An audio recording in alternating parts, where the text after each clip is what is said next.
At 10 a.m. Eastern Standard Time on Monday, April 13th, 2026, day 45 of the U.S.-Iran conflict, the United States Navy began enforcing something that no American administration had done in the modern era.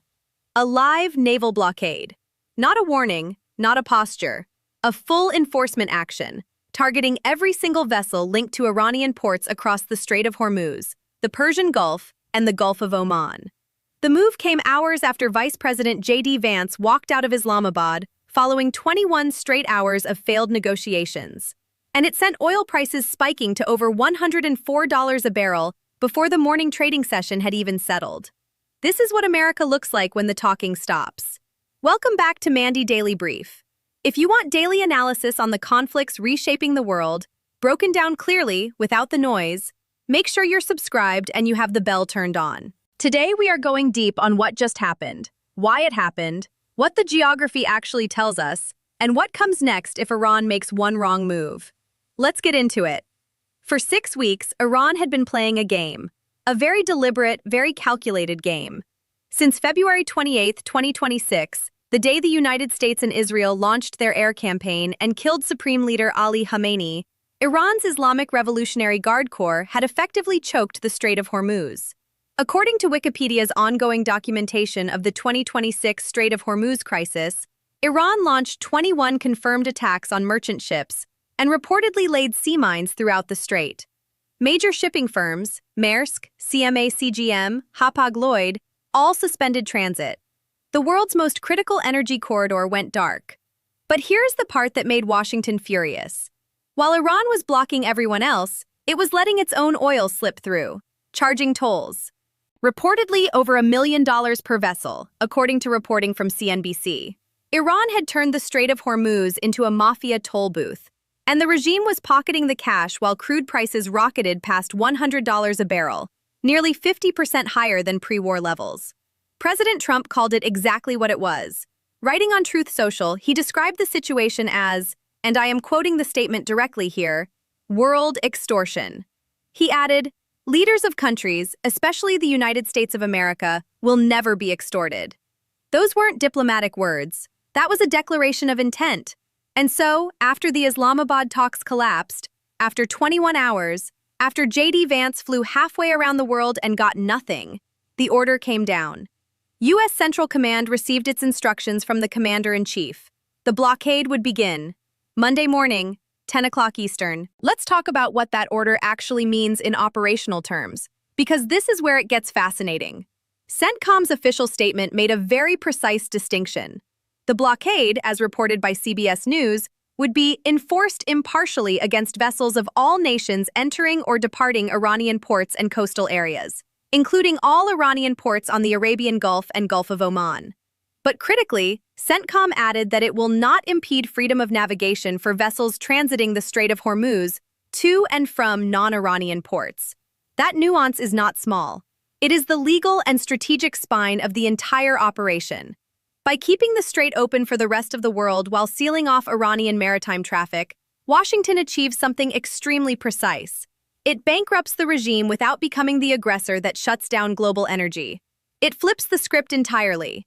For weeks, Iran was the one strangling the world's oil supply. Now, the United States takes that lever away. Without closing the door, it just forced back open. Retired Admiral James Stavridis, the former NATO Supreme Allied Commander, told CNN that the operation would require at minimum 2 aircraft carrier strike groups and around a dozen surface ships outside the Gulf to patrol the strait's entrance. Inside the Gulf itself, he estimated at least 6 U.S. destroyers, alongside naval assets from American partners like the UAE and Saudi Arabia. As CBS News confirmed, the U.S. military currently has the USS Abraham Lincoln Carrier Strike Group, 11 destroyers, and the USS Tripoli Amphibious Group operating across the North Arabian Sea and Red Sea theater. 2 guided missile destroyers, the USS Frank E. Peterson and the USS Michael Murphy, crossed through the strait on Saturday, before the blockade even began, specifically to begin clearing the mines Iran had laid. Think about that timing. Before the official order was even announced, U.S. Navy destroyers were already threading through a strait seeded with Iranian mines. Setting conditions, reading the geometry, getting eyes on the threat environment. Now, let's talk about the hardware Iran is facing, because context here matters enormously. The Arleigh Burke-class guided missile destroyer is the backbone of American surface warfare. Each one carries the AN-SPY-1 Aegis radar system, a phased array capable of tracking hundreds of targets simultaneously, while simultaneously guiding missiles against multiple threats. The Aegis system can intercept everything from fast attack boats skimming the surface to inbound ballistic missiles at altitude. These destroyers are not just patrol ships. They are mobile command and fire control platforms. Layered above them, carrier-based FA-18 Super Hornets, capable of launching within minutes of an order, covering the entire Gulf in a single flight profile. Maritime patrol aircraft, P-8 Poseidons, orbit continuously, feeding sensor data from radar, sonar, and signals intelligence back to fleet commanders in near real time. And then, beneath the waves, the asset Iran has absolutely no answer for: U.S. attack submarines. Silent, invisible, already positioned. Iran has no credible anti-submarine warfare capability. Those boats are operating in Iranian waters, and Tehran doesn't even know exactly where they are. The U.S. Navy's ability to feed all of this intelligence, surface radar, aerial surveillance, submarine sonar, signals intercepts, into a single integrated picture is what makes enforcement not just possible, but precise. Legitimate traffic moves. Iranian-linked traffic gets identified, hailed, diverted, or boarded. That is what effective enforcement looks like under international prize law, as former Royal Australian Navy officer Jennifer Parker explained to CNN. The right to visit, search, and capture enemy vessels and goods, including neutral ships carrying contraband to a belligerent state. And this is not the first time the U.S. has rehearsed something like this. The blockade of Venezuelan-linked maritime traffic earlier in the conflict gave CENTCOM commanders a dry run. Same doctrine, similar operational geometry, refined procedures. The muscle memory is there. Now, let's pull back the map, because geography is everything in this conflict. The Strait of Hormuz at its narrowest is just 34 kilometers wide, about 21 miles. That is the bottleneck through which, before this war, roughly 20% of the world's oil and 20% of all liquefied natural gas flowed every single day, about 25% of the world's total seaborne oil trade. On any normal day, tankers line up like trucks on a highway. Now, according to vessel tracking data analyzed by Kepler and reported by NBC News, ships were already steering clear of the strait hours before the blockade even began. Enforcement hadn't even started, and the psychological effect was already reshaping shipping patterns. But here is a detail that does not get enough attention. Iran has been planning for exactly this moment for years. Tehran has been quietly constructing an oil pipeline running north to south along its coastline, specifically designed to bypass the Strait of Hormuz entirely. The project routes export capacity toward the Gulf of Oman via a southern terminal, completely avoiding the choke point. Which means Iran always knew a blockade was a possibility. They built the bypass before anyone imposed one. The question now is whether that infrastructure is complete enough, operational enough, to offset what the U.S. Navy is sealing off at the strait. Spoiler, analysts don't think it is. Not at the volume Iran needs. Iran exports roughly, or did export before this conflict, somewhere in the range of 1.5 to 1.7 million barrels of oil per day, the vast majority of it flowing to China. That revenue was not optional for the regime. It was structural. According to reporting across multiple outlets, the regime was generating hundreds of millions of dollars per tanker run. That cash did not go to hospitals or schools. It went to the IRGC.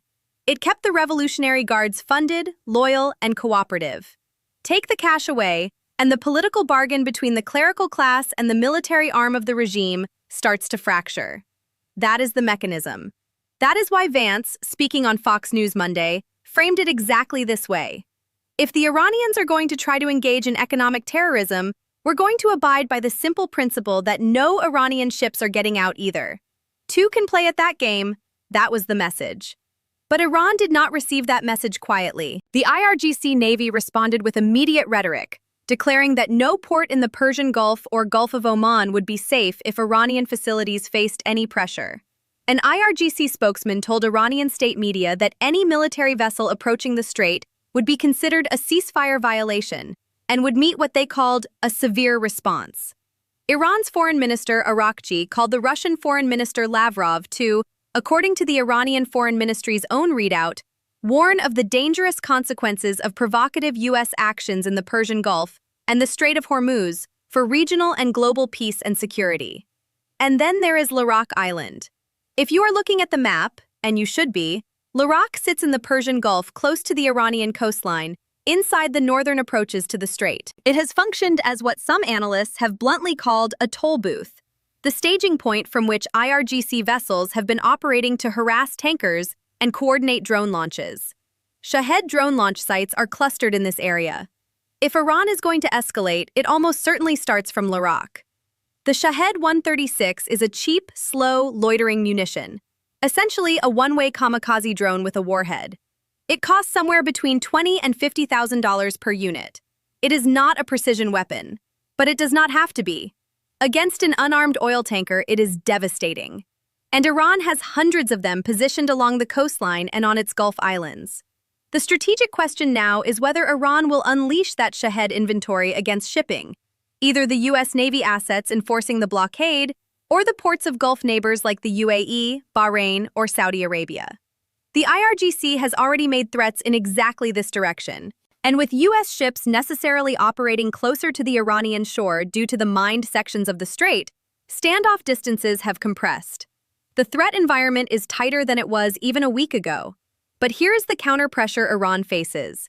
The IRGC Navy has been significantly degraded over the previous 45 days of this conflict. Fast attack craft, speedboats, and surface vessels have been systematically targeted. What remains is largely shore-based missile and drone capability, which is still dangerous, but it is not the same as having a functioning naval force to contest the blockade. When it comes to a direct naval engagement, the force disparity is not just significant, it is total. Consider what Iran is actually working with versus what it is facing. An Arleigh Burke destroyer carries 96 vertical launch cells. Those cells can hold a mix of standard missiles for air defense, Tomahawks for land attack, and ASROC anti-submarine rockets. A single destroyer carries more firepower than the entire remaining IRGC surface fleet. Now multiply that by 6 destroyers inside the Gulf, a carrier air wing overhead, attack submarines below, and maritime patrol aircraft feeding the entire picture to commanders in real time. Iran does not contest that force. It tries to bleed it, with drones, with mines, with harassment, and hopes the political costs to Washington become too high to sustain. That is the strategic bet Tehran is making right now. Whether it works depends heavily on what happens in the next 72 hours. The regime has to decide. Does it use what firepower it has left in a direct challenge that accelerates its own economic collapse? Or does it absorb the blockade, wait for international pressure to build, and hope that France, Britain, or China create enough diplomatic friction to give Tehran a face-saving off-ramp? Speaking of which, the international picture is worth examining carefully. French President Emmanuel Macron announced Monday he would co-organize with Britain a multinational conference to discuss a peaceful mission aimed at restoring freedom of navigation in the strait, separate from the warring parties, strictly defensive. British Prime Minister Keir Starmer confirmed the UK would not join Trump's blockade, telling BBC Radio that London's focus was keeping the waterway open, potentially including British minesweeping operations. China's foreign ministry urged both sides to remain calm and exercise restraint, with spokesman Guo Jiakun stating that the way forward is to achieve an early ceasefire. China imports roughly a third of its oil through the Strait of Hormuz. Beijing is not a neutral bystander here. It is an economically exposed party with every incentive to see this resolved. U.S. Energy Secretary Chris Wright, speaking at the Semaphore World Economy Summit Monday, was blunt. We're going to see energy prices high, and maybe even rising, until meaningful ship traffic gets through the strait. Brent crude hit $102.29 a barrel Monday morning, up from roughly $70 before the war began. The economic pressure is not just on Iran, it is on every country that runs on imported oil, which is most of them. That global economic pressure is both a vulnerability and an asset for Washington. It creates urgency. It forces allies and adversaries alike to pay attention. And it increases the cost Tehran pays for every week it refuses to negotiate seriously on the nuclear program. VP Vance made the American position crystal clear after the Islamabad talks collapsed. Iran rejected the core requirement, which was abandoning its pursuit of nuclear weapons. Tehran pointed back and said the U.S. had excessive demands. It also demanded control of the Strait of Hormuz, payment of war reparations, and a ceasefire covering Lebanon, which Vance explicitly stated was never part of the deal on the table. After 21 hours on the ground in Pakistan, Vance boarded Air Force Two and left. The blockade followed hours later. Here's the realistic scenario that every Gulf analyst is now gaming out. If Iranian fast boat swarms attempt to challenge U.S. patrol groups near the Iranian coastline in the coming hours or days, and the probability is not zero given IRGC doctrine and the pressure on regime leadership to project strength domestically, what happens next is overwhelmingly asymmetric. Arleigh Burke destroyers light up their Aegis radars. Carrier-based helicopters and P-8s mark every surface contact. FA-18 Super Hornets are airborne within minutes. Close-in weapon systems, the Phalanx CIWS, essentially a radar-guided Gatling gun capable of firing 4,500 rounds per minute, would engage any incoming Shahed drones before they reach effective range. Faster-moving anti-ship missiles would be engaged by standard missiles from the vertical launch cells. Fast attack boats would be identified, warned, and if they press inside engagement geometry, neutralized. Iran does not win that exchange, not today, not with what it has left. The more dangerous vector is not a direct naval fight. It is asymmetric escalation against Gulf neighbor ports, Bahrain, Abu Dhabi, Jebel Ali. A coordinated Shahed strike campaign against civilian port infrastructure in the UAE or Saudi Arabia would drag Gulf partners deeper into the conflict and potentially fracture the international coalition that the U.S. needs to sustain this blockade diplomatically. That is the IRGC's move if they have one. Not a direct fight with the U.S. Navy. Harassment of the U.S. Navy's regional partners. Watch that space carefully. Now let's zoom all the way out. Because what happened Monday morning is not just a military event. It is a strategic turning point. For weeks, Iran successfully weaponized geography. It used the Strait of Hormuz, a 21-mile-wide choke point, to hold the entire world energy market hostage, while simultaneously extracting millions in tolls from the very ships trying to pass. It was economic leverage executed with naval power, and it worked. Oil hit $100 a barrel. Shipping firms suspended operations. The global economy bled. The U.S. blockade reverses that equation entirely. As Brookings Institution senior fellow Robin Brooks wrote, the U.S. can implode Iran's economy by shutting down its oil exports. Washington does not need to put boots on the ground. It does not need to target civilian infrastructure. It simply needs to maintain maritime superiority, which it already has, and enforce a legal interdiction regime that the international community cannot credibly challenge as aggressive, because Iran started this by closing the strait first. That is the elegance of the move. Iran closed the strait. America reopened it, for everyone except Iran. The regime's leverage evaporates. The cash flow dries up. The IRGC's loyalty becomes harder to maintain. The clerical class, already operating a regime under extreme domestic strain after 45 days of war and the killing of the supreme leader, faces a population that was already suffering before the first missile was fired. A sustained blockade stretching across weeks does not just hurt Iran's military, it accelerates the internal reckoning the regime has been trying to avoid for years. Whether that leads to a genuine return to the negotiating table, on U.S. terms, on the nuclear question, or whether it leads to a desperate escalatory action from a cornered regime, that is the question that will define the next phase of this conflict. And that answer is coming fast. This is what American sea power looks like when it is applied with precision rather than brute force. The carrier strike groups, the Aegis destroyers, the invisible submarines, the overhead surveillance architecture, all of it positioned, watching, enforcing, not for conquest, but for leverage. The message to Tehran is simple. You cannot extort the world while we are in the room. The coming hours will reveal whether Iran accepts that message or decides to find out what happens when it doesn't. That is where we are on day 45. The blockade is live, the fleet is in position, and every move Iran makes from this point forward will be watched in real time, from the air, from the surface, and from depths they cannot see. If you want to stay ahead of every development as this unfolds, subscribe to Mandy Daily Brief and hit the notification bell. Drop your take in the comments below. Do you think the blockade forces Iran back to the table? Or does Tehran escalate? That debate matters, and we want to hear where you stand. Stay sharp.